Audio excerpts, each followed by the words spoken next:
competência de capacidade tributária ativa. Exatamente. O ITR é um tributo de competência federal, mas a sua atividade arrecadatória poderá ser transferida para os municípios, caso eles façam essa opção. Ok? Além disso, a título do ITR, vale a pena lembrar que hoje o ITR ele tem uma característica eminentemente extrafiscal. Isso mesmo você está ouvindo falar. O ITR, ele arrecada um bom dinheiro para os cofres públicos, sem dúvida nenhuma. Mas sabe que a principal função do ITR hoje em dia é extrafiscal. De acordo com a Constituição Federal, você pode notar que o ITR hoje ele tem alíquotas progressivas no sentido de desestimular a manutenção de propriedades improdutivas. Vou repetir para você. O ITR, atualmente, possui alíquotas progressivas com o objetivo de desestimular a manutenção de propriedades improdutivas. Quando isso acontece, quando esse é o objetivo de um tributo, estimular ou desestimular uma determinada atividade, você está diante de um tributo extrafiscal. Portanto, você pode dizer, o ITR hoje tem função predominantemente extrafiscal. Ficou claro? Mesmo? De verdade? Então tá bom. Agora vamos imaginar nos impostos sobre o patrimônio que sejam de competência dos estados, bem como do Distrito Federal. Eles têm alguns impostos sobre patrimônio?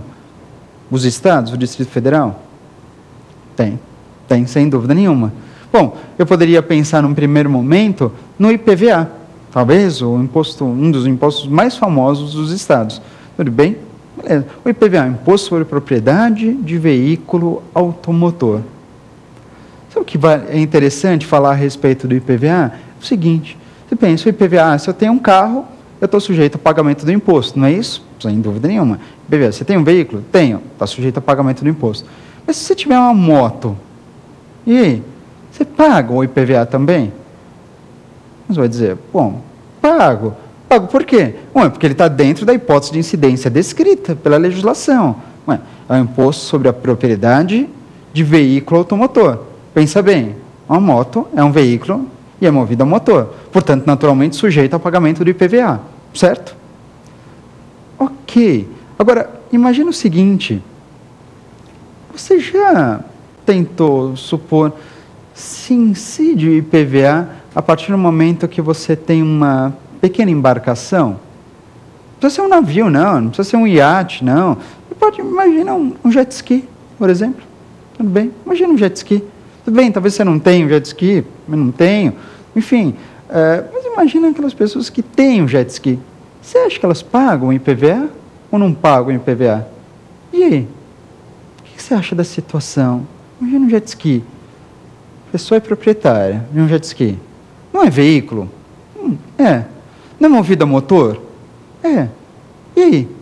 Veículo automotor. Não é justamente a hipótese sobre a qual recai esse imposto? Sim.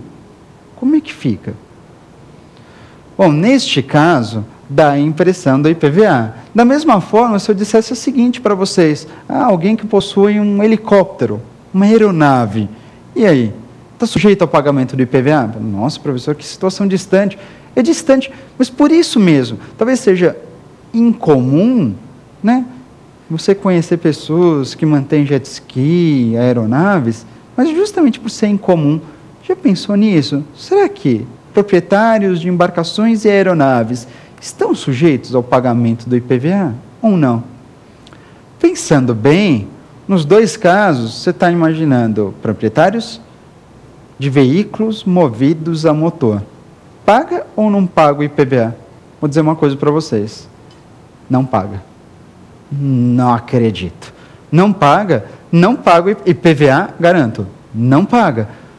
Talvez você fique imaginando, justamente pessoas que têm condições de ter esses veículos, né?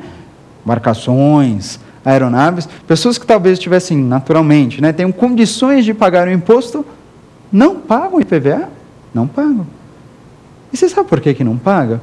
Porque o IPVA, ele surgiu mesmo, faz tempo, é verdade, mas o IPVA, ele surgiu em razão de uma taxa federal. Você sabia disso? Antes, há muito tempo, aliás, quando surgiu o CTN em 1966, não havia o IPVA. Ah, não? Não. Olha, que bom, ótimo seria ter veículo naquela época, em 1966. Perfeito. Por quê? Porque não tinha o IPVA. Não tinha o IPVA, mas existia uma taxa que incidia sobre os veículos. Sabe como que é o nome dessa taxa? É a TRU, né? A TRU, a Taxa Rodoviária Única. TRU, Taxa Rodoviária Única, uma taxa federal. E você pode dizer, sem dúvida nenhuma, que o IPVA surgiu dessa taxa. Isso mesmo. Digamos, a mãe do IPVA é essa taxa rodoviária única, uma taxa federal. E você percebeu, na verdade, o nome da taxa? Taxa rodoviária única. Se o IPVA surgiu dessa taxa, isso significa dizer que, verdade, ele só incide sobre aquelas pessoas que têm a propriedade de um veículo automotor. Mas é mais do que isso. O IPVA só incide sobre veículos automotores terrestres. É mesmo. Justamente em razão dessa história do IPVA, é que você pode afirmar, hoje em dia, o IPVA incide apenas sobre veículos automotores terrestres. Portanto, você deve afastar navios e aeronaves. Estes não estão sujeitos ao pagamento do IPVA. Mesmo porque navios e aeronaves nem estão sob competência de fiscalização estadual, como seria o caso do IPVA. Tudo bem? Tanto os navios como as aeronaves ficam de competência de outros departamentos que não da esfera estadual. Ficou claro a respeito do IPVA? Lembrando ainda que no caso desse imposto, o IPVA, ele pode ter alíquotas diferenciadas. Sabia? O IPVA pode ter alíquotas variadas em razão do tipo ou do uso do seu veículo. Interessante notar que quando você pensa em razão do tipo, você pode imaginar um carro popular, tudo bem, como um carro esportivo, né, de última geração. Por conta do tipo do veículo, a alíquota pode ser diferenciada. Bem, pode mesmo. Um carro popular, uma alíquota um pouquinho mais baixa, um carro esportivo, uma alíquota mais alta. Mas também essas alíquotas podem variar em razão do uso do veículo. Um carro que você adquire para passeio, eu chamo de carro de passeio mesmo, tranquilo, você tem o lançamento de uma alíquota padrão, ou então um carro, por exemplo, que sirva para o transporte de passageiros, como por exemplo um táxi, tudo bem? Ou um carro para o transporte de cargas e outras informações, por exemplo, utilitários, eles podem ter uma alíquota menor do que simples carros de passeio. Ok? Essas são características bem interessantes a respeito do IPVA, dizendo só incide sobre veículos automotores terrestres e, por outro lado, você sabe também que o IPVA poderá ter alíquotas seletivas em razão do tipo ou do uso do veículo. Ok? Mas, além do IPVA, os estados possuem um outro imposto que pode incidir sobre o patrimônio. Na verdade, sobre a transferência de patrimônio. É o ITCMD, o Imposto de Transmissão, Causa-Mortes e Doações. O ITCMD, que é de competência estadual, também é um imposto sobre o patrimônio? Mas sem dúvida nenhuma. E por quê? A partir do momento que você tem a transferência de um bem, seja ele imóvel, seja imóvel, decorrente da morte de alguém ou por doação, é esse imposto que você deverá pagar. É isso mesmo, ITCMD, Imposto sobre Transmissão, Causa-Mortes e Doações.